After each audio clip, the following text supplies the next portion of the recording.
Assalamualaikum warahmatullahi wabarakatuh. Perkenalkan, nama saya Putri Nabila Smito dengan NIM 131423007 dari kelas 2A akan mempresentasikan materi ke-1 yaitu konsep dasar kebijakan dan ruang lingkup manajemen sumber daya manusia. Saya akan menjelaskan pertama latar belakang.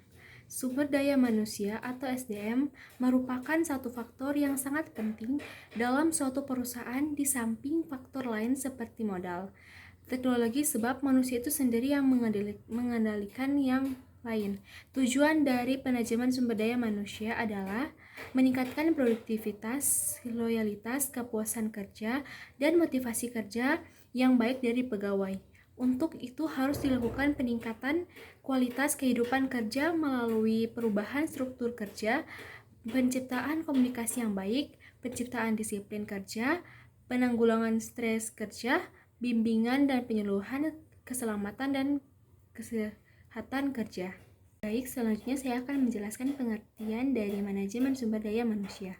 Manajemen sumber daya manusia dapat didefinisikan sebagai proses serta upaya untuk merekrut, mengembangkan motivasi, serta mengevaluasi keseluruhan sumber daya manusia yang diperlukan perusahaan dalam mencapai tujuannya.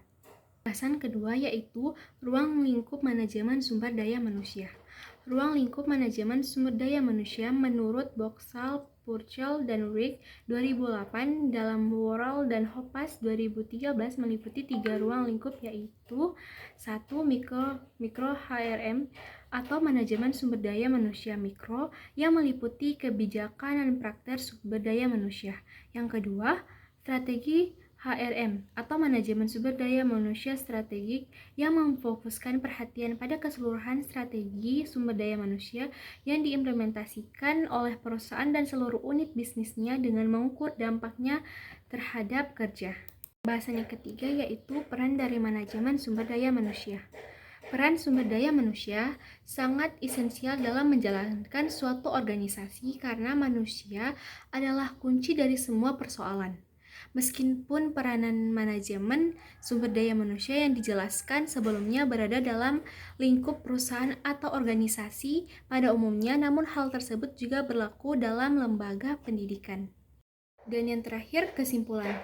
Manajemen sumber daya manusia merupakan salah satu bidang dari manajemen yang meliputi segi-segi perencanaan, pengorganisasian, pelaksanaan, dan pengendalian. Manajemen sumber daya manusia merupakan faktor sentral dalam suatu organisasi, suatu apapun bentuk serta tujuannya. Organisasi dibuat berdasarkan berbagai visi untuk kepentingan manusia dalam pelaksanaan misinya dikelola dan diurus oleh manusia. Setelah presentasi dari saya, mohon maaf apabila ada kesalahan kata. Saya mohon maaf. Wabillahi wa taufiq wal hidayah. Wassalamualaikum warahmatullahi wabarakatuh.